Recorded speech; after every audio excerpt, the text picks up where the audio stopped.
Haruta itu adalah program membaca Alkitab setiap hari. Bukan cuma membaca Alkitab, tetapi kita membagi di dalam tim-tim kecil. Lalu ada di dalam setiap tim itu terdiri dari 3 orang, 4 orang, paling banyak sekitar 5 orang. Itu ada pemimpin-pemimpinnya. Nah, pemimpin-pemimpin ini itu mendorong anggotanya untuk membaca Alkitab setiap hari, tetapi bukan cuma membaca Alkitab, tetapi akhirnya mereka itu lebih terbuka. Dan pada waktu kami mengadakan pertemuan Haruta bulan lalu, itu kami mulai mendengar mereka berdiri di sini di depan, mereka bersaksi bagaimana mereka menghidupi firman itu dari pasal demi pasal dan ayat demi ayat. Mereka banyak kesaksian yang mereka mengalami Tuhan di dalam hidupnya, jadi menjadi indah. Dari yang tidak membaca Alkitab menjadi membaca Alkitab, dan mereka mengalami kuasa Tuhan. Nah, makanya Natal kali ini kita meminta untuk lewat Mazmur, ya. Jadinya itu di model teka-teki silang atau kayak seperti sekarang ini, supaya itu kembali direview. Dan hari ini pembacaan Alkitabnya sudah sampai Matius, ya. Matius berapa, saudara? Matius 24, ya. Jadi itu adalah program yang setiap hari. Saya percaya, ya. Jadi kebenaran itu akan memerdekakan. Engkau akan tahu kebenaran, dan kebenaran itu akan memerdekakan. Dan lewat firman Tuhan itulah yang terjadi. Saudara, satu hal, logos dan rema itu harus berjalan seimbang. Makanya Tuhan Yesus ketika ketemu dengan perempuan Samaria, dia berkata bahwa engkau tidak lagi menyembah di gunung itu atau di Yerusalem, tapi engkau akan menyembah di dalam roh dan kebenaran. Artinya apa? Engkau akan menyembah di dalam kebenaran, itu logosnya, firmannya. Dan engkau akan menyembah juga di dalam roh, itu remanya. Kalau orang cuma tahu remanya saja, banyak orang akhirnya bisa tersesat, mudah untuk percaya suara Tuhan. Oh ya, suara Tuhan, mudah untuk seperti itu, diikuti gitu. Sehingga akhirnya suara Tuhan itu dibuat kayak dukun. Saya adalah orang yang bukan tidak percaya firman Tuhan, suara Tuhan. Saya percaya suara Tuhan, tapi kadang-kadang kalau orang menyampaikan suara Tuhan dan tidak punya logosnya kuat, maka bisa menjadi suara diri sendiri, gitu. Makanya logos dan remanya harus kuat. Makanya kita menguatkan di logosnya, di firman Tuhannya, supaya satu kali kalau saudara dengar orang berkata, aku dengar suara Tuhan seperti ini, saudara tinggal cocokkan dengan firmannya. Apakah dia ngomong seperti itu sesuai dengan firman Tuhan? Kalau itu sesuai dengan firman Tuhan, dipercayai, diikuti. Tetapi kalau itu tidak ada di dalam logosnya, firman Tuhannya, maka saudara perlu menguji, ya. Jadi itu makanya diadakan Haruta, ya. Jadinya dibiasakan seperti itu. Dan terima kasih untuk kehadiran saudara pada malam Natal hari ini. Terima kasih buat Pak Gideon yang sudah datang dari Surabaya. Saya bolak-balik ngomong, Pak, kapan ke Caruban? Pak, kapan ke Caruban? Pak Gideon belum bisa karena waktu itu ada mama yang nggak bisa ditinggalkan, ya. Dan hari ini Pak Gideon bisa bersama-sama dengan kita. Terima kasih banyak, Tuhan memberkati.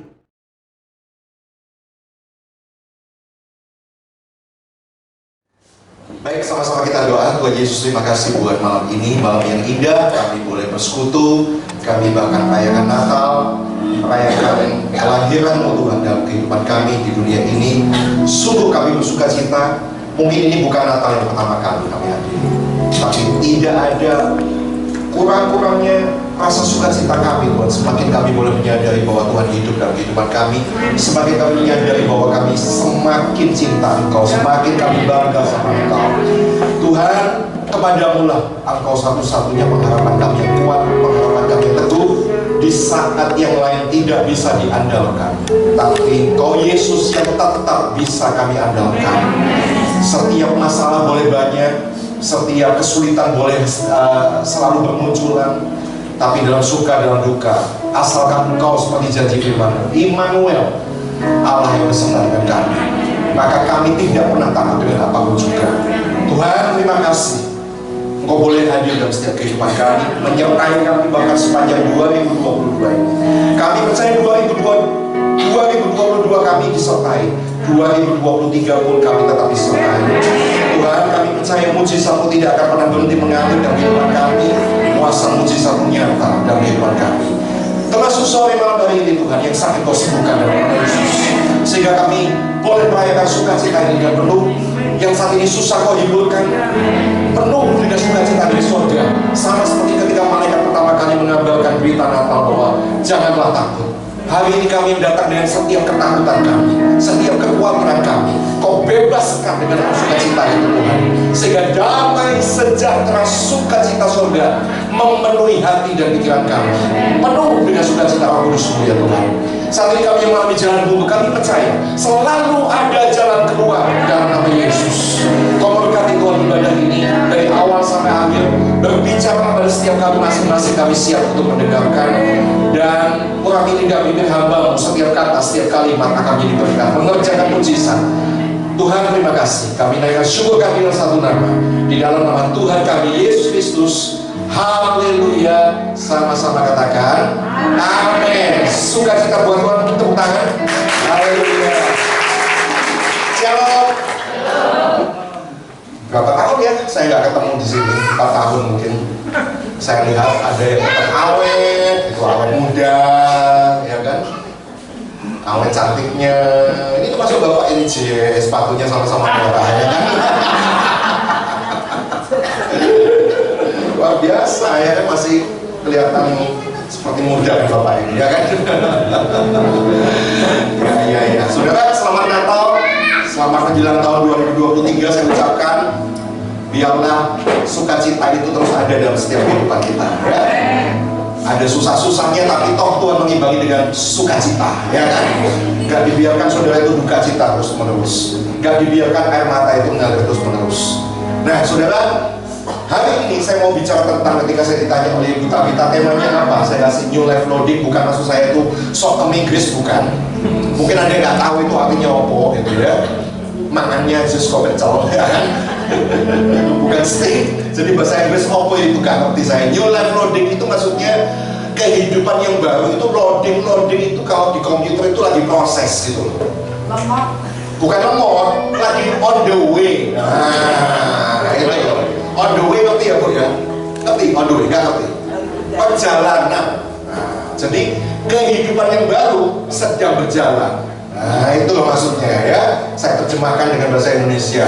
Semoga ngerti semua. Kenapa sedang berjalan? Karena belum selesai. Kenapa sedang berjalan? Karena nggak boleh berhenti, nggak boleh stop, tapi terus berjalan. Semenjak kita percaya Yesus, kita peringati Natal, kelahiran Dia di dunia. Kita percaya bahwa Yesus pernah hadir di dunia ini. Yesus pernah juga mati, tapi tidak selama-lamanya Dia mati, tapi Dia bangkit. Dan Dia bangkit, kemudian Dia naik ke surga. Dan naik ke surga menjadikan surga buat kita semua jadi satu kepastian. Itu kan paket lengkap. Semenjak kita percaya bahwa Yesus adalah jalan, kebenaran, dan kehidupan, Dia adalah Tuhan, maka kehidupan yang baru itu harus nampak dalam kehidupan kita sebagai orang yang katanya Kristen, bukan Kristen. Nah, ada yang lidah Jawa ini susah ngomong Kristen. Kristen Kristen apa Kristen? Kristen ya, Kristen itu maksudnya pengikut Kristus. Pengikut Kristus, sebagai pengikut Kristus, saudara itu mesti berubah. Sudah ikut Natal 10 kali, 20 kali, 30 kali dalam kehidupan. Tahun baru sudah berkali-kali menghampiri saudara, tapi apa? Kehidupannya masih lama, masih gaya lama gitu. Pakaiannya masih pakaian lama. Sorry, bukan pakaian fisik, tapi pakaian kerohanian saudara itu masih lama gitu, gaya lama. Mestinya ketika saudara ngaku saya pengikut Yesus, saya Kristen, makanya saya merayakan Natal, harusnya kehidupan saudara itu hidup yang baru, new life, bukan kehidupan yang lama. Sehingga apa? Harus berubah, dan berubahnya itu drastis. Ngerti drastis? Drastis itu 180 derajat sampai orang itu pangling. Kalau saudara hidupnya belum berubah dan orang lain belum panggil sama saudara, itu berarti lagi on the way, proses. Gak apa-apa, tenang saja, tapi ya harus tetap berproses. Jangan mandek, apalagi mundur. Ya, tapi saya ingetin prosesnya ini, tadi katanya ada yang cepat, ada yang lemot. Nah, masa mau jadi lemot? Harusnya semakin, katanya kan harus akan tiba, harusnya kan makin cepat, dipercepat semuanya. Jadi prosesnya itu harusnya dipercepat, bukan diperlemot. Kehidupan yang baru dalam Kristus. Nah, ciri-cirinya apa? Seorang yang hidupnya itu sudah baru dalam Kristus. Ciri-cirinya apa ketika kehidupan baru itu sudah loading, lagi proses berjalan dalam kehidupan kita? Buka sama-sama Filipi 3 ayat 12 sampai 14. Filipi 3 ayat 12 sampai 14.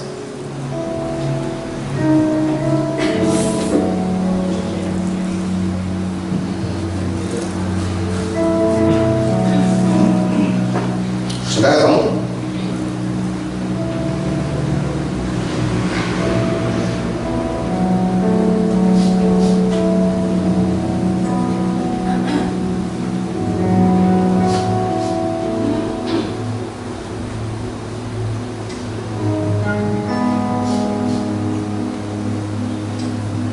Nah, kitab ini ditulis oleh Paulus, dan ini ditulis kepada jemaat di Filipi. Kalau di situ ada kata ganti aku di situ adalah Paulus. Sudah tahu Paulus dulu hidupnya Paulus ngapain? Bejat, penjahat, bunuh-bunuh orang Kristen, itu Paulus. Tapi ketika sudah berjumpa dengan Kristus, hidupnya berubah. Sampai kalau saya mungkin hidup di waktu itu pangling, Paulus, dulunya siapa namanya? Saulus ikutan. Lu gak gaji ngajak biar ibu materi wong sih. Lu masa sekarang jadi pengikut Yesus terus ngambilkan Injil? Gak salah tak? Pangling. Itu cirinya orang yang hidup baru dalam Kristus. Hidupnya itu berubah sehingga orang lain itu gak percaya gitu, bahwa sudah berubah. Makanya di sini Paulus mengatakan pada dalam Filipi 3 ayat 12 sampai 14, bukan seolah-olah aku Paulus telah memperoleh hal ini, hal ini tuh hal apa? Atau telah sempurna. Jadi maksudnya apa? Bukan seolah-olah Paulus itu sudah mendapatkan kesempurnaan, melainkan tetapi aku mengejarnya. Siapa yang dikejar? Kesempurnaan di dalam Kristus itu. Kau begitu sempurna. Nah, lagunya kan gitu ya. Jadi yang dikejar itu kesempurnaan. Orang Kristen itu ngejarnya apa? Kesempurnaan di dalam Kristus. Paulus ini kalau dinilai waktu itu, zaman itu sudah hebat. Dia memberitakan Injil kemana-mana. Mungkin kalau zaman sekarang gitu, dia pendeta itu gerejanya udah banyak. Ada gereja cabang di Filipi, ada gereja cabang di Tesalonika, ada jemaat di Korintus. Wah, macam-macam cabangnya udah banyak. Secara manusia hebat kan prestasinya. Ya, dia menguasai Taurat, firman Tuhan itu dengan begitu luar biasanya. Punya guru besar namanya Gamaliel, hebat pengetahuan teologinya. Dia juga pernah berjumpa dengan Tuhan, bukan katanya, tapi dia dijumpai oleh Roh Tuhan. Bahkan diizinkan dia melihat awan kemuliaan surga itu. Hebat mestinya. Tetapi yang ditulis di sini, kalimatnya itu bukankah kalimat yang begitu rendah hati, kalimat yang tidak sombong. Paulus dengan kerendahan hatinya dia mengatakan apa? Enggak kok, aku belum sempurna. Sombong ngomong kalau aku udah sempurna? Belum. Itu kan rendah hati ya, nggak sombong. Melainkan aku supaya dapat mengejarnya. Aku sekarang itu lagi loading kok, lagi menuju pada kesempurnaan itu. Kalau aku dapat menangkapnya. Kalau aku dapat menangkapnya, itu kan satu bahasa pengharapan apa? Semoga nanti saya bisa menjadi pribadi yang sempurna di dalam Kristus. Nggak kepedean gitu, nggak kesombongan gitu. Walaupun secara prestasi waktu itu Paulus sudah hebat. Ya, dikatakan apa? Karena aku pun telah ditangkap oleh Kristus Yesus. Ditangkap itu artinya bukan ditangkap karena dia berbuat salah, tapi apa? Diubahkan hidupnya oleh Kristus. Yang dahulunya Saulus menjadi Paulus. Saudara-saudara, ayat yang ke-13, aku sendiri tidak menganggap bahwa aku telah menangkapnya. Menangkap apa? Kesempurnaan itu. Tetapi ini yang kulakukan. Nah, yang pertama, ciri orang yang hidupnya itu baru, yang sudah menerima Kristus sungguh-sungguh dalam kehidupannya, saya namakan hidupnya itu selalu dipenuhi dengan introspeksi diri. Introspeksi diri itu artinya apa? Menjadi pribadi yang gak sombong, menjadi pribadi yang gak belagu, menjadi pribadi yang gak seakan-akan dia udah di puncak segala-galanya, sehingga orang lain itu gak tahu, orang lain itu gak bisa, orang lain itu gak mampu. Banyak hari-hari ini orang sombong, gak bisa dinasehati lagi, dinasehati sedikit ngambek, ngambul, pore, gak kereco-kerecoan, pendetok model gue ngono. Ya kan? Itu ciri-ciri orang sombong. Maaf ya, banyak hari-hari ini orang sombong udah gak bisa terima nasihat lagi. Orang yang rendah hati seperti Paulus, kalau punya wajah, wajahnya itu harusnya siap dicopot, dilihat sendiri, introspeksi. Oh, dadanya wajahku kayaknya deh. Dan juga apa, wajahnya itu siap ditonton oleh orang lain. Oh, kehidupannya itu loh. Biar pas aku gak kau ngomong ya, tapi kok saya tambah ciami, tambah hebat. Nah, orang lain pun juga bisa menilai. Orang yang rendah hati mau menilai diri sendiri juga mau dinilai oleh orang lain. Paulus dengan segala kehebatannya, tapi dia tidak menganggap segala sesuatu menjadi satu kebanggaan. Tapi apa? Dia bilang hari ini pun dia masih tetap mengejar kesempurnaan itu. Jadi ayo kita introspeksi. Jangan kita menjadi sombong sampai gak bisa dinasihati orang-orang lain lagi. Sekali lagi target kita kalau menjadi Kristen itu kan sederhana. Apa target kita? Target kita itu kan serupa seperti Kristus. Kristus pernah lahir, dia mengabarkan kabar baik.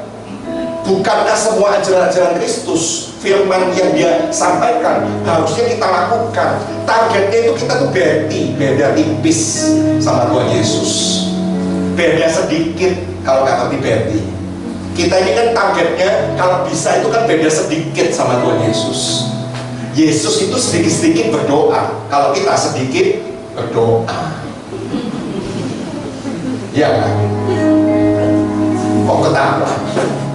Yesus itu sedikit-sedikit memberi, tapi kalau kita sedikit memberi, jadi beda sedikit. Ya, Yesus itu sedikit marah, tapi kita sedikit-sedikit marah. Jadi beda. Sopong ngomong, pangku itu beda. Beda sedikit itu apa sih? Itu beda banyak. Maksudnya beda sedikit itu kan mestinya kalau Yesus tuh sedikit-sedikit berdoa, ya kita mestinya sedikit-sedikit berdoa dong, jangan males. Kalau Yesus sedikit-sedikit memberi, ya kita gak usah hitung-hitung kan. Kalau temen lah kalkulatornya sama Tuhan Yesus, kayak saudara itu apa gitu, sudah berbuat banyak sama Tuhan Yesus. Oh saudara nafas aja loh, kalau toh gak dikasih gratis, mana mungkin sudah bisa bertahan hidup. Harus beli di rumah sakit, gak pegang oksigen gitu kok belah jadi orang. Ya kok apa yang sudah sombongkan itu?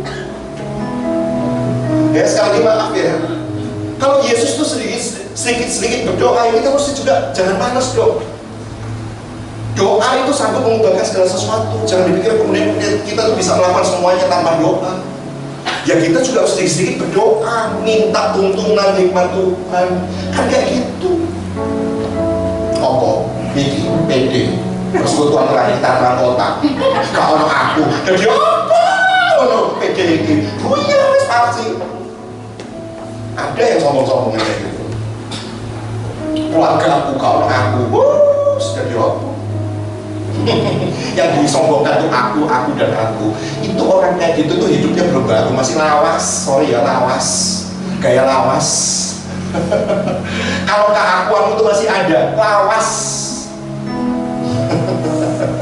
Gitu kok ngomongnya hidup baru dalam Kristus. Ya, ayo mulai hari ini kita bertekad introspeksi. Ya tapi dia tuh kalau ngomong tuh nyengat Pak.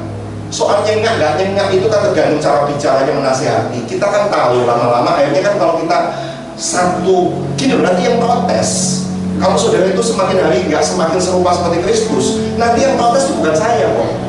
Paling nggak lingkungan keluarga dekat Anda, suamimu, istrimu, anak-anakmu, mantumu, menantumu, cucumu, itu nanti yang protes. Protesnya gimana? Tak tonton kok dulu, tambah sulit kok tambah kok saya tak gua orang aja nih.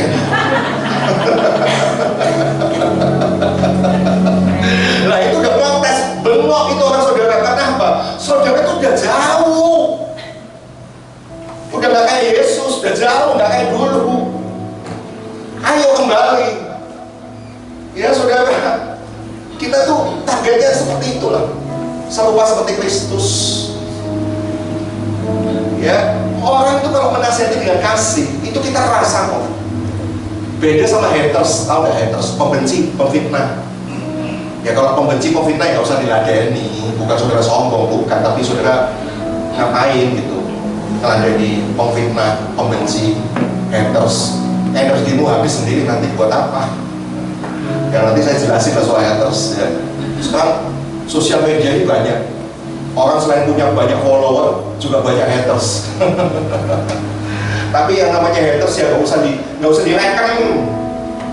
Ya selamanya dia akan membenci kau kok, meskipun kau jelasin banyak-banyak, meskipun kau klarifikasi dengan banyak macam penjelasan, tapi toh mereka tetap membenci kamu.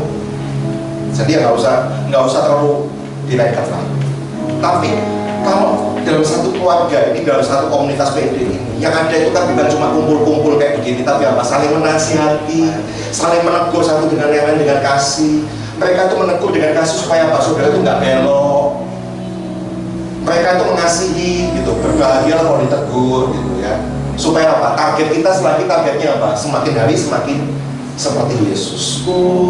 Mau sepertimu Yesus, disempurnakan selalu. Terus dalam setiap jalanku memuliakan namamu. Nah itu lagunya.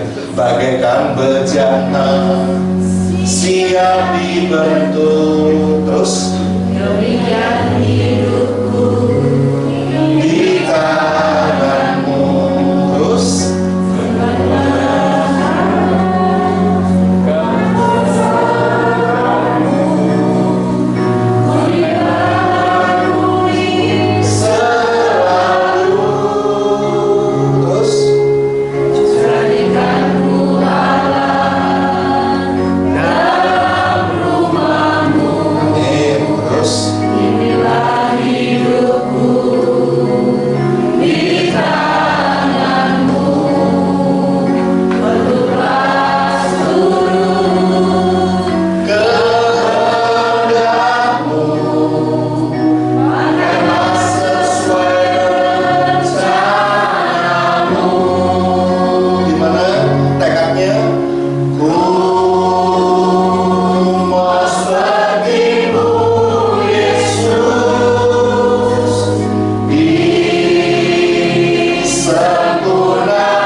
disempurnakan selalu, berubah.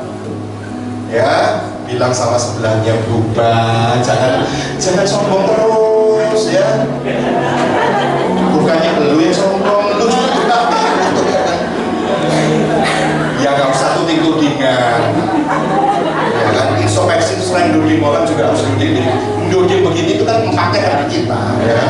Jadi satu itu kan pakai kita. Ya. Jadi harus banyak kita introspeksi. Itu yang pertama. Ya, Filipi 3 balik. Dibuka ayatnya. Filipi 3 ayat tadi sampai 13. Tetapi ini yang kulakukan. Paulus mengatakan apa? Aku melupakan apa yang telah di belakangku. Stop sampai di sini. Aku melupakan apa yang telah di belakangku. Di belakangnya Paulus ada apa? Ada masa lalu yang begitu kelam. Dia sebagai orang yang gak percaya sama Kristus, dia banyak menangkapi orang Kristen dan membunuhnya. Itu masa lalunya. Itu di belakangnya Paulus. Makanya dia bilang apa? Aku melupakan. Soalnya apa? Kalau aku ingat-ingat dulu saya modelnya orang gimana, gak akan maju-maju. Setan itu terus mendakwa. Halah, kamu apa sih jadi orang kesucian kami? Apa sih kok pelayanan dia naik? Oh Allah, kesucian petesek. Kayak apa?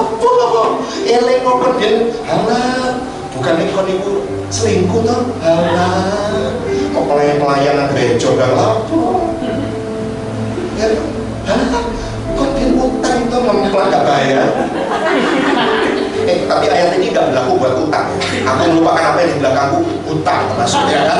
Utang tuh harus dibayar. Nanti sudah pakai ayat ini bahaya. Pokoknya saya ingat.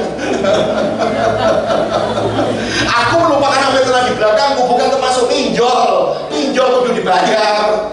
Enak aja pakai ayat ini, aku melupakan apa yang telah di belakangku. Nanti ditagih sama debt collector. Lupa kemarin tuh Bapak Pendeta bilang, aku melupakan apa yang telah di belakangku. Jadi sudah saya lupakan tahu utang-utang kita. Bapak juga kan enggak. Wah jangan itu ya. Yang di belakangnya Paulus tuh masalahnya begitu kelam. Ya, saya tahu di masa lalu kita 2022 ke belakang itu pasti banyak hal-hal yang gak enak, hal-hal yang gak benar, masa lalu yang gelap yang sudah kita lakukan. Gak ada kok kita yang kesucian itu gak ada. Gak ada kita juga melewati proses sukacita terus pasti juga ada duka citanya. Berapa banyak gara-gara corona banyak keluarga yang kehilangan anggota keluarganya mati. Ya kalau tahu saudara ada juga mengalami seperti itu, saya tuh juga bersimpati buat Anda. Semua juga ngalami kok. Berapa banyak juga tahun 2022 ke belakang semenjak corona, berapa banyak juga kehilangan pekerjaan, berapa banyak juga yang kehilangan apa namanya mata pencahariannya, bisnisnya, tokonya, dagangannya, tokonya, warungnya tutup.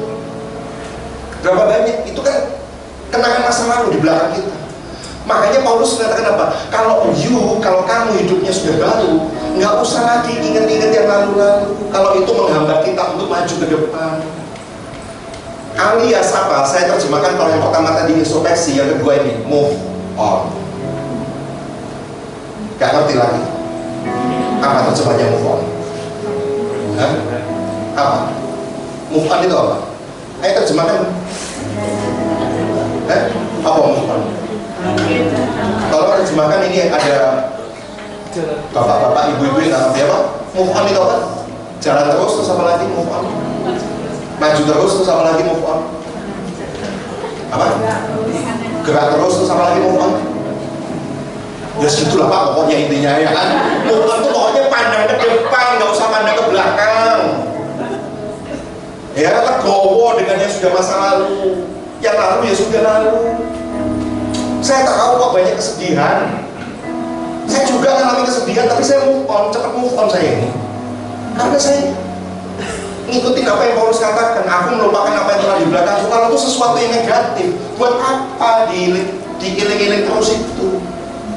Hari-hari ini banyak anak-anak muda itu DM di Instagram saya, di TikTok saya, Pak saya susah move on dengan mantan saya. Saya bilang, mantan itu bukan pahlawan, ngapain dikenang? Yang dikenang itu pahlawan, emangnya mantanmu itu pahlawanmu? Kok dikenang? Itu sulit Pak, sulit. Ya, banyak orang nggak bisa melupakan mantannya. Pun juga demikian hari ini banyak juga nggak tinggalan sama anak-anak muda yang udah keluarga juga gitu, udah punya tahun suami dan istri yang sah, masih ada selingan yang lain alias selingkuh. Ya gimana Pak, kan variasi Pak. Handphone itu kan ada handphonenya, ada chargernya. Memang sih Pak sejoli gitu kemana-mana berdua, handphone sama charger tidak terpisahkan. Tapi kan ada power bank. Cadangan. Ya apa sih? Ya, yang lalu ya sudah biarkan lalu dikubur dalam-dalam. Kalau itu hal yang negatif, gak usah diingetin. Move on. 28 Agustus 2022. Kalau sudah tahu biasanya saya ngajak mama saya berpulang ke surga. Tapi saya nggak nampak duka cita kan, nggak sedih kan. Pun juga waktu hari H saya nggak tampak sedih gimana ya, nangis lah pasti. Tapi nggak sampai berlebihan gitu, move on. Karena saya tahu apa, mama saya udah di surga. Ya, berpulangnya itu tanpa air mata, tanpa kesakitan. Saya yakin udah di surga, maka saya harus tuntaskan tugas saya selama di bumi, biar nanti ketemu lagi. Kan perpisahannya sementara. Ngapain terus sedih-sedihan itu? Ya kan? Kalau kita sedih-sedih itu emangnya kita bisa maju? Gak bisa tuh. Saudara tuh kayak masalah itu kayak jangkar gitu, menahan perahu saudara. Gak bisa maju-maju, ketahan terus sama jangkar masa lalu itu. Gak bisa move on. Tahu nggak? Sehari setelah mama saya meninggal, saya di WA jemaat diajak keluar. Mau nggak keluar ngopi? Oh ya mau lah, saya kan move on. Ngapain saya bersedih-sedih di rumah? Aku nangis-nangis enggak lah, bukan tipe saya. Ya sudah lah. Ya mau. Oh ya udah, tak jemput ya. Singkat cerita, saya di mobil cerita-cerita. Gimana? Sedih ya ditinggal mama? Ya sedih lah. Tapi kok bisa cepat move on gitu ya? Rahasianya gimana? Ya ayat ini yang melupakan apa yang telah di belakangku. Dan kita kan punya pengharapan. Di dunia itu kan sementara. Yang selama-lamanya kan di surga. Itu loh satu-satunya pengharapan yang membuat saya semangat. Iya kan? Saudara? Iya, kita ini mau cerita, ini sepasang suami istri gitu. Bapak-bapaknya ngajak saya makan tuh sambil mau curhat. Kita juga banyak kehilangan ya. Oh iya, kehilangan apa? Ya ekonomi, kita ini dari jual rumah, properti. Sekarang rumah kita sendiri yang mau dijual. Biasa jualin rumah orang, ini rumah sendiri yang dijual. Jatuh ekonomi. Tapi ya sudah, uang bisa dicari lagi. Tapi kita juga habis pikir, Pak. Anak kita itu pun diambil. Waduh. Iya, kita ini mau murtad loh sama anak kita ini kayak Ayub. Waduh, Ayub berarti kan diambil harta bendanya, diambil keluarganya. Ngomong-ngomong, siapa yang diambil? Anak kita. Waduh, kemarin saya kehilangan mama saya, ini kehilangan anak. Kehilangan anak itu kehilangan masa depan lebih berat gitu kan. Kalau orang tua kan ya sebenarnya nggak masalah lalu katanya gitu. Tanpa uangnya rasa hormat saya dengan orang tua ya. Tapi ini anak, waduh lebih berat dia gitu. Singkat cerita sampai di kafe, ayo pesen. Ya, sambil makan tuh cerita-cerita. Ngomong-ngomong kenapa? Iya, kita tuh gak habis pikir loh. Anak kita tuh lagi lucu-lucunya, sudah bisa doa sama-sama sama kita. Kok dia ambil sama Tuhan? Anak itu lucu loh kalau kita tuh pulang kerja, terus menyambut kita, terus gak mau masuk kamar dulu loh sebelum kita itu sama-sama masuk ke kamar bersama-sama. So sweet. Tapi kok diambil sih? Kita ekonomi boleh lah diambil, kerjaan boleh diambil lah. Ini mobil besok nggak ngerti nih. Mau bayar pakai apa namanya? Kepanjangan apa itu platnya. Tapi kalau anak kita itu, aduh, ya saya ikut berempati dan simpati ya. Tapi percayalah, sama seperti saya punya pengharapan bahwa mama sudah di surga pun juga. Dan itu saya bingung, anak kita udah di surga gak ya? Itu yang bikin saya tuh terus-menerus kepikiran gitu, gak bisa move on. Anak saya ini udah di surga gak ya Pak? Loh, nah kalau kalian orang tuanya percaya sama Tuhan Yesus ya pasti anak sudah pasti di surga gitu. Iya gimana ya? Masih ragu gitu. Gini, saya mau doain deh. Siapa nama anaknya? Bukan doain anaknya, bukan, tapi doain sama-sama supaya terlepaskan dari kenangan-kenangan masa lalu dengan anaknya. Siapa nama anaknya? Ketika saya nanya begitu, terus tiba-tiba si istrinya ngomong sama saya tuh benci loh sama orang-orang gereja. Loh ada apa?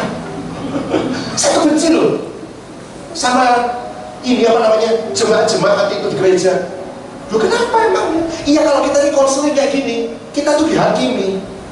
Dihakimi apa? Saya tadi belum dijawab pertanyaan saya. Anaknya siapa namanya? Cowok apa cewek? Namanya siapa? Namanya Michi. Langsung anaknya Michi, gak enak gitu pikiran saya. Kok Michi ya namanya? Terus kenapa? Iya kita tuh setiap konseling sama orang gereja, pendeta, kita tuh dihakimi. Halah anjing aja loh kok kepikiran. rupa-rupanya yang disebut anaknya itu Michi itu adalah anjingnya. Masya Allah. Saya sampai tegang gitu melayani kayak gini. Saya sampai gini, aduh Tuhan, saya ini juga lagi sedih kemarin habis ditinggal mama saya. Ini kok kayak ada masalah kayak gini gitu. Ujian saya kok berat sekali dalam hidup ini ya kan. Terus kenapa? Apa yang bisa saya bantu? Iya, Michi udah di surga nggak Pak? Kira-kira kita apa ya? Jawabnya apa? Ya begitulah. Ya begitulah. Ya begitulah gimana Mas? Ayo, kalau kamu ditanya kayak gitu gimana? Hah? Suaminya yang ngajak saya jadi nggak enak. Soalnya saya gimana gitu, wajah saya juga bingung ya kan. Suaminya ngelus-ngelus istrinya, wis talayang, kan kemarin udah dijawab sama Tuhan Yesus doa kita berdua. Dijawab apa ya, saya nanya ke ibu gitu. Ya kan kemarin udah dijawab, Michi udah di surga.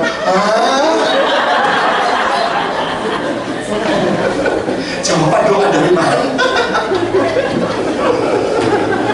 Itu loh ya. Orang nggak bisa move on. Buat bapak ibu pecinta hewan, pet lovers, saya tahu Anda pecinta hewan, tahu. Saya juga pecinta hewan. Ya, tapi ya nggak kayak gitu loh. Saya sampai bilang sama dua orang ini, gini loh, yang kalian cari itu bukan pendeta mestinya ya. Coba ya cari ya psikiater ya, dokter jiwa ya. Gimana? Setahu saya jawab, saya tuh nggak bisa ditekuk-tekuk orang ini. Ya saya jawab, maaf ya, yang nyampe ke surga itu roh kan. Di surga itu semua adalah makhluk roh. Dan yang punya roh itu manusia. Diciptakan sempurna seperti Allah, punya tubuh, punya jiwa dan punya roh. Kalau binatang punya tubuh, punya jiwa tapi nggak punya roh. Jadi terus apa yang kembali ke surga itu? Istrinya langsung menutup mukanya. Gak enak. Aku kok ngantuk pulang yang padahal masih ada kental, masih ada fried chicken, masih enak. Ajak pulang, nah saya nonton dia kan diceritakan ya. Nonton jadi ekonomi susah, ekonomi susah. Beli macam-macam kayak gini gak dimakan, gimana sih? Gak menghargai makanan. Gara-gara dia udah gak enak hati sama saya. Ya tapi kan kebenaran tetap kebenaran kan. Masa kemudian saya bilang, nggak apa-apa kok, santai aja ya. Tuhan Yesus cinta semua bangsa dan cinta semua makhluk di dunia, termasuk Michi. Tenanglah, sudah rest in peace in heaven. Masa saya ngomong kayak gitu demi french fries dan fried chicken? Sorry ya. Maaf, gendeng deh aku melo-melo gendeng.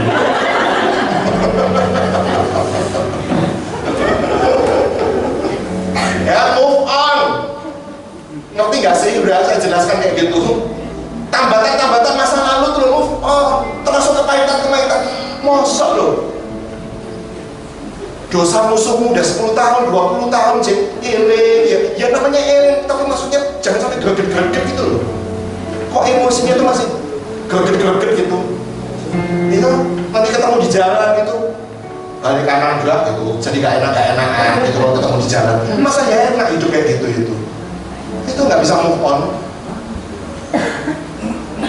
Salahnya orang tuamu 10 tahun, 20 tahun yang lalu, kok ya masih greget-greget itu kan nggak bisa move on. Kan saudara bikin jangkar sendiri untuk menambahkan perahu saudara. Mestinya perahunya udah maju ke depan, udah kemana, tapi tertahan terus di masa lalu. Ya, makanya Paulus bilang melupakan apa yang telah dilakukan. Minta Roh Kudus supaya kita tuh bisa forget the past, melupakan yang lalu. Yang lalu sudah berlalu. Yang lalu cuma tinggal kenangan. Yang lalu itu tidak akan memperbaiki hari ini. Bisa tak memperbaiki hari ini? Kamu seandainya bisa lakukan, tapi kok saya temukan nggak bisa. Hari ini aja nggak bisa, masa bisa menyelesaikan persoalan ke depan masa lalu itu bisa tak? Kalau bisa, ya ingatlah terus kenangan masa lalu itu. Tapi dalam sepengetahuan saya, maaf ya, kok nggak bisa ya? Malah membuat kita tuh nggak maju-maju. Kalau Paulus tetap ingat dia penjahat, nggak bisa dia maju. Setiap kali dia melangkah maju pasti tertuduh, kamu kan bajingan, nggak akan dia bisa maju-maju. Ya, makanya coba dibuka Yesaya 49. Nah, ini satu ayat soal move on. Bentar ya, Yesaya 43. Yesaya 43 ayat 18.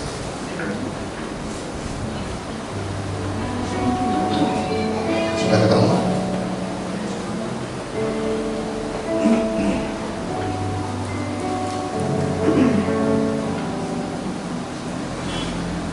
Katakan apa di sini? Firman-Nya apa? Janganlah ingat-ingat hal. Nah, yang dulu ya dulu. Janganlah ingat-ingat ya hal-hal yang dahulu. Dan apa? Janganlah perhatikan hal-hal yang dari zaman belakang. Udah kuno. Udah puluhan tahun yang lalu. Terus ayat 19. Lihat, aku Tuhan hendak membuat sesuatu yang baru. Tuhan itu hendak membuat sesuatu yang baru ya sekarang, bahkan apa? Sudah tumbuh. Mestinya itu sudah tumbuh. Belumkah kamu mengetahuinya? Sampai ditanya kayak gitu, gak mau tok takon, wis ono sing nyarep lho tumbuh. Ya, aku Tuhan hendak membuat jalan di padang gurun dan sungai-sungai di padang belantara. Artinya apa? Tuhan itu sudah menumbuhkan sesuatu yang baru. Yang baru itu apa? Yang tidak terpikirkan, kemustahilan. Makanya itu dikatakan apa?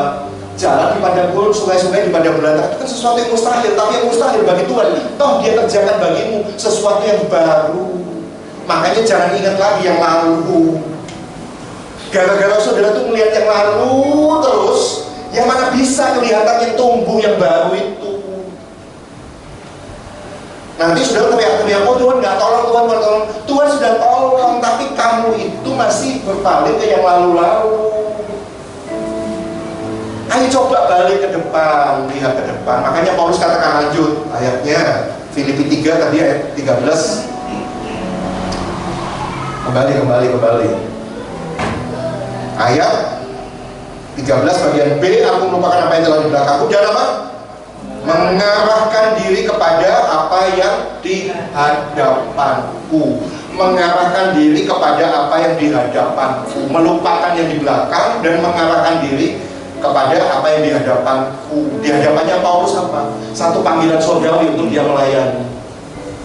Dia nggak ingat masa lalu dulu yang dia kejar, tapi yang dia lihat itu apa? Mengarahkan diri kepada apa yang di hadapannya, yaitu panggilan dari surgawi. Pun juga kayak kita, harusnya seorang yang hidupnya baru dalam Kristus, cirinya yang pertama apa tadi? Dia selalu mau introspeksi, dan dia selalu mau untuk move on dari masa lalunya. Dan yang ketiga, dia itu fokus. Depan kan fokus dengan apa yang di depannya. Nih ya, kamera-kamera handphone zaman sekarang udah canggih, ada efek bokeh. Dulu tahu nggak efek bokeh? Efek bokeh itu kalau saya moto Butabita dari sini, wah ya, yang dekat sama saya, mengarahkan diri kepada apa yang di depan saya. Di hadapan saya sama Butabita. Saudara-saudara mau cantik, lebih cantik kayak Butabita, mau pancakannya lebih menor dari Butabita, ngeblur saudara, percuma, nggak hetok. Karena apa? Saya fokus, kameranya fokus ke Butabita yang di depan saya, paling jaraknya paling dekat. Artinya apa? Dalam hidup ini, ayo kita fokus dengan apa yang di depan kita, yaitu apa? Panggilan kita. Nggak semuanya itu kemudian kita anggap penting gitu loh, maksudnya. Kadang orang tuh terlalu serakah, semuanya itu yang penting. Sehingga apa? Ini dikerjakan, satu belum selesai ngerjain yang ini, satu belum selesai ngerjain yang ini. Nggak bisa fokus dalam hidupnya. Ya, itu loh maksudnya. Cari satu saja apa yang di hadapan saudara. Saya yakin pencipta kita itu pasti membenamkan satu program yang harus kita jalankan dalam kehidupan ini. Oh, kamu saya panggil sebagai pengusaha di bidang, pasti spesifik. Nggak usah nanya ke siapa-siapa, nanya ke Tuhan. Tuhan, apa sih yang kau inginkan dalam hidupku? Aku ini mau panggil apa sih untuk saya hidup? Seorang hidup itu pasti ada gunanya. Nggak mungkin nggak ada gunanya. Setiap saudara itu penting di hadapan Tuhan. Ya, jangan ada bilang, Pak, saya kan udah tua, nggak bisa apa-apa. Sama bilang, mama saya itu udah tua tapi mendoa yang hebat buat saya. Ya, jangan bilang kok sudah lanjut usia nggak bisa ngelakuin apa-apa. Pasti ada yang bisa saudara lakukan. Satu aja, fokus, kerjakan panggilanmu, mengarahkan diri kepada apa yang di hadapanku. Nggak semuanya itu dikerjakan. Ada orang KKN awal tahun biasanya janji-janji di hadapan Tuhan, yang namanya apa? Biasanya resolusi. Nah, Tuhan, saya mau baca Alkitab kata sampai selesai. Nyatanya hari ini, ayo, gimana janji-janji? Ini udah mau berakhir tahun 2022. Ayo, finish dah bacanya. Tuhan, saya mau lebih rajin dalam berdoa sama Tuhan Yesus. Alah, coba dihitung-hitung bolongnya sama doanya banyak mana? Orang kalau bisnis itu tutup buku itu hitung-hitungan, ruginya berapa, cuannya berapa, dihitung-hitung. Ayo, saudara, hari ini hitung-hitung coba. Saudara itu banyak melakukan apa yang Tuhan mau atau banyak enggak melakukannya? Ya puji Tuhan kalau sudah fokus. Orang yang fokus pasti dia akan kerjakan itu sampai selesai dengan penuh semangat. Tapi enggak, kita tuh ini iya. Ada sesuatu, ini contoh ya, contoh aja nih, orang yang fokus. Saya jumpai satu pemuda, loh, ketemu di sini, bukannya dulu kamu kerja di pabrik A? Iya, di situ gak enak, bosnya perlu pindah saya di pabrik B. Pabrik B nanti saya melayani itu terus doa, loh, kamu kok di sini sekarang? Iya. Kalau di situ bosnya nggak enak, ini teman-teman kerjanya tuh nggak enak, saling sikut-sikutan. Baru berapa bulan pindah kerja. Nah itu kalau nggak fokus. Namanya hidup itu selalu ada kesulitan, ada tantangan. Hadapi gitu, jangan kemudian habis ini belum selesai pindah ke yang lain. Hadapi, penuh semangat. Makanya satu aja tujuannya ditetapkan. Jangan semuanya dikerjakan sampai kemudian nggak fokus. Semuanya dikerjakan tahun-tahun 2022, gak hari apa wis programnya, cita-citanya. Satu aja dulu saya minta sekarang. Ya coba, Tuhan, saya di bidang kerohanian mau apa, tekadnya apa? Satu aja dulu, mengarahkan diri kepada apa yang di hadapanku. Terus di bidang keluarga, saya itu mau ngapain Tuhan? Saya itu belajar jadi ibu tuh gak cerewet gitu, coba. Untuk menjadi tidak cerewet itu juga harus usaha loh ya. Karena pada dasarnya wanita itu kan kalau nggak mengeluarkan kosakata berapa banyak itu cekot-cekot ya. Loh iya kan, itu coba jadi tekad gitu, satu aja. Saya nggak ngerti apa gitu yang Tuhan sampaikan lewat ibu saudara gitu. Pasti setiap orang tuh punya satu tujuan yang harus dia selesaikan. Sehingga apa? Supaya nanti finish strong. Nggak ngambang, semuanya ngambang gitu, nanti tahu-tahu udah 2024 apa? Boyo kok ini aja. Nah itu banyak orang, kok rasanya kok ini aja, gitu-gitu aja. Ya sudah nggak fokus sih, terus serakah, semuanya minta dikerjakan, nggak selesai semuanya. Ya, Paulus sekali lagi dia mengarahkan diri kepada apa yang dia hadapannya. Yaitu apa? Lanjut, Filipi 3 ayat 14 tadi, yang terakhir. Dan berlari-lari kepada tujuan. Tujuannya apa? Untuk memperoleh hadiah. Demi hadiah Paulus berlari-lari. Yaitu apa hadiahnya? Panggilan surgawi dari Allah dalam Kristus Yesus. Orang yang hidupnya baru dalam Kristus, ciri-cirinya sekali lagi, yang pertama dia harus siap introspeksi, siap dinilai oleh orang lain, siap bercermin dari firman Tuhan, apakah saya semakin hari semakin serupa seperti Kristus. Orang yang hidupnya baru dalam Kristus, dia harus siap untuk move on, melupakan apa yang telah di belakang yang negatif, dan kemudian apa? Fokus ke depan, apa yang harus dia kerjakan, apa yang dia harus tuntaskan dalam kehidupannya. Dan yang terakhir, dia harus punya sebuah tekad yang kuat, semangat yang kuat. Kata di situ ditulis berlari-lari itu bukan kebetulan, tapi ditulis berlari-lari itu untuk menunjukkan satu semangat yang kuat, tekad yang bulat. Bukan ditulis dan berjalan kepada tujuan, bukan, tapi berlari-lari. Coba ya, saudara misalnya, oke, saudara, Natal kali ini di PD ini saya sediakan door prize 1 buah iPhone 14 Pro Max terbaru. Ya, caranya gimana? Saya taruh depan, silakan cepet-cepetan siapa yang dapatkan. Pasti saudara lari kan? larinya pasti buat terus semangat gitu, gak karu-karuan, pokoknya apa, saya harus dapat gitu. Iya kan? Nggak mungkin kalau saya sediakan iPhone di situ, segera masih malu-malu di situ, malu-malu gitu, nggak mungkin. Kalau disuruh kesaksian malu-malu, tapi coba ini tak kasih, ya, terus nggak usah iPhone, handphone, terus pokoknya bawa Oppo, bawa apa, Vivo, apa, pasti saudara cepet-cepetan lari itu mengambilnya. Bener atau bener? Nah sekarang kalau hadiah panggilan dari surga, sesuatu yang kekal, masa saudara itu cuma jalan santai, masa saudara cuma diem aja? Harusnya semangat dong, harusnya punya tekad yang kuat gitu. Saya berlari-lari untuk mendapatkan panggilan dari surga, yaitu apa? Mahkota.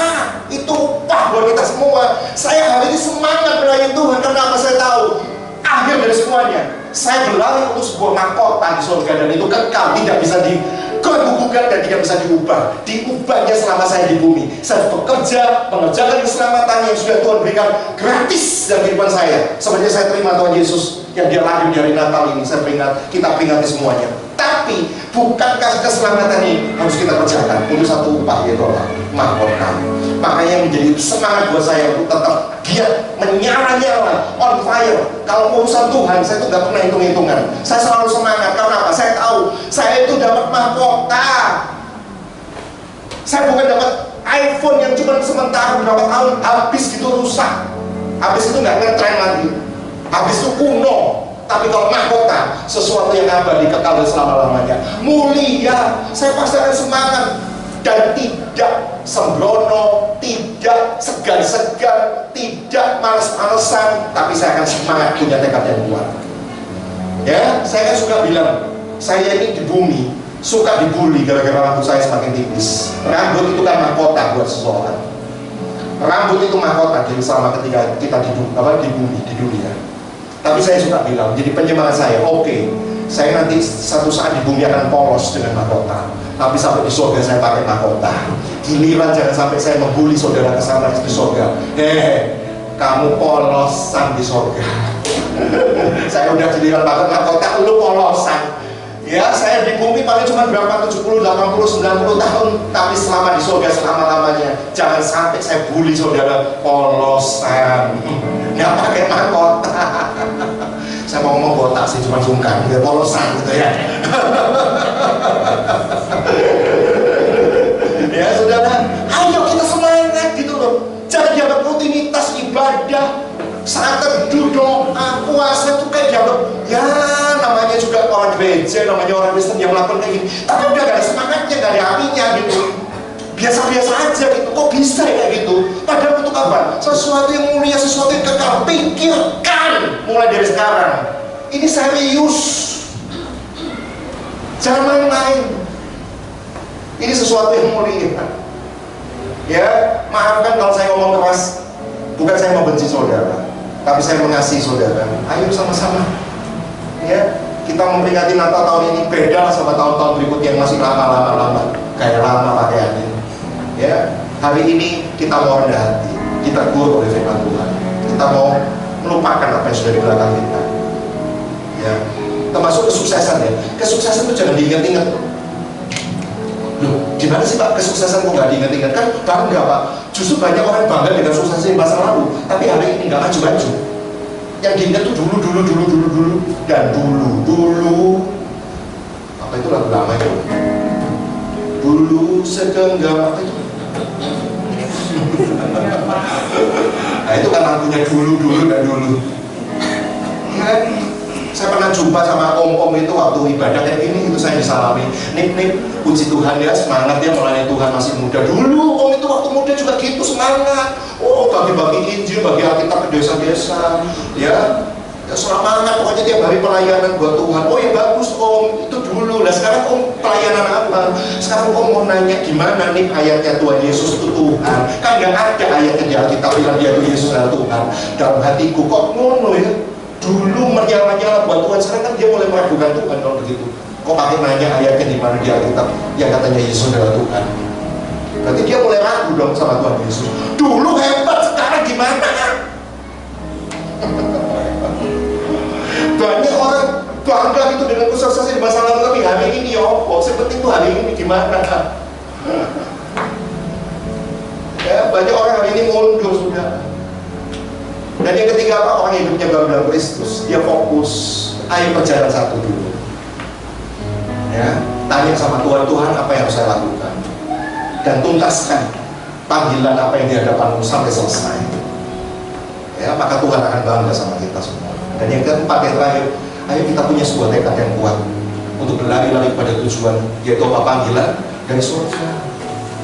Panggilan dari surga itu sesuatu yang nggak bisa diubah. Sudah pikir nanti bisa diubah?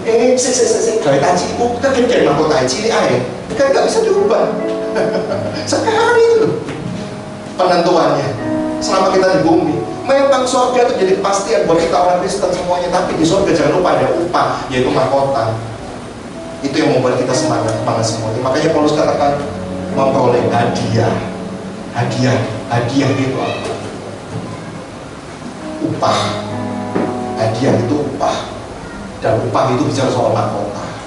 Bukankah Yesus sudah memberikan hadiah buat kita yang terutama itu apa? Keselamatan. Dia hadir dalam kehidupan kita, membebaskan kita yang dari kutuk. Kita semua punya kutuk-kutuk keturunan, tapi dilepaskan, diputuskan oleh kuasa kelahiran dan kebangkitannya. Ya, harusnya itu menjadi sebuah hadiah indah dalam kehidupan kita. Untuk apa? Semangat kita mengerjakannya. Seseorang yang punya kepastian tentang surga, dia harus semakin berhati-hati dengan keselamatan itu. Bukan sembrono gitu, terus apa-apa, dosa-dosa itu aku ya diampuni kok surga lah. Harusnya ada sembrono kayak gitu. Harusnya malah mengerjakan dengan semangat, berlari-lari. Paulus apakah dia nggak ngerti tentang kasih karunia? Bahwa surga adalah kasih karunia, bukan karena perbuatan baik manusia. Tahu lah. Tapi dia apa? Berlari-lari kepada tujuan. Dia semangat, antusias, ya, punya tekad yang bulat. Tidak bermain-main lagi dengan Tuhan, tidak bermain-main lagi dengan keselamatan, tidak bermain-main lagi dengan kekristenan, tapi sungguh-sungguh menghidupinya. Biarlah Natal kali ini 2022 doa saya, saudara semakin mengalami kemajuan banyak hal. Ya, doa saya saudara semakin diberkati baik dalam kerohanian, baik dalam bisnis, pekerjaan, studi, termasuk relationship, hubungan. Ya, kiranya semakin banyak kemajuan-kemajuan dan saya tunggu kesaksian-kesaksian saudara. Ya, saya bangga punya Tuhan Yesus yang mengerjakan keselamatan dalam kehidupan kita semua.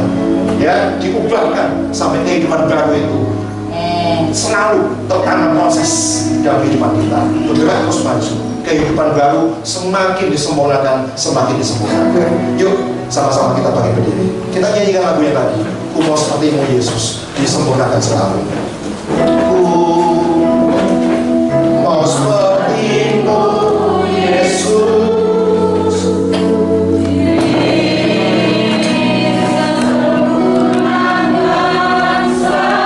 yes, amin. Dalam setiap jalanku memuliakan namamu. Sekali lagi, ku mau sepertimu Yesus.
kami melakukan dosa. Iya, sudah sejauh ini kami jauh daripada rumah seperti yang kau bentuk, Tuhan. Tuhan, kami sudah jauh dari seperti apa yang kau inginkan dalam kehidupan kami. Kami jauh dari panggilan. Kalau itu yang menjadi tekadmu hari-hari ini, Tuhan, lewat Natal ini, kami mau biarlah Natal ini tidak lewat begitu saja. Kami mau Natal ini jadi Natal yang indah, satu tonggak yang baru dalam kehidupan kami. Tuhan, kau lihat hati kami mau disempurnakan selalu. Ini kami, Tuhan, kami dengan kerendahan hati, kami menyembah dan kami mohon, Tuhan, biarlah kiranya kau bentuk kehidupan kami. Kalau tanpamu aku tidak bisa, tapi bersama dengan Tuhan kami cakap untuk meneruskan kami. Biarlah lewat setiap perkara dalam kehidupan kami, lewat setiap tantangan, hambatan, kesulitan, kesukaran, tapi ketika kami boleh menjalaninya dengan sesuai dengan perintah firman, kami boleh melakukan semua hal sesuai dengan apa yang kau inginkan. Bukankah kami menyenangkan hatimu, ya Tuhan? Karena itu Tuhan, sempurnakan kami. Kalau sebentar kami akan melanjutkan perayaan Natal seperti ini, kami tetap percaya firman-Mu selesai diberitakan, tapi berkat Tuhan, penyertaan Tuhan, perlindungan Tuhan, pertolongan Tuhan tidak pernah selesai dalam kehidupan kami. Terus mengalir, Tuhan, dari sepanjang hari ini sampai tahun baru nanti, tahun baru nanti, kuasa-Mu terus mengalir bagikan mata air yang tidak pernah putus-putus yang mengalir dalam kehidupan kami sebagai orang percaya di hadapan-Mu. Terima kasih Tuhan Yesus. Hamba-Mu selesai, biarlah firman ini boleh menjadi rema yang berbuah lebat dalam kehidupan jemaat-jemaat. Kami naikkan syukur kami dalam satu nama, di dalam nama Tuhan kami Yesus Kristus. Haleluya. Yang sudah berkati katakan amin. Tuhan Yesus memberkati.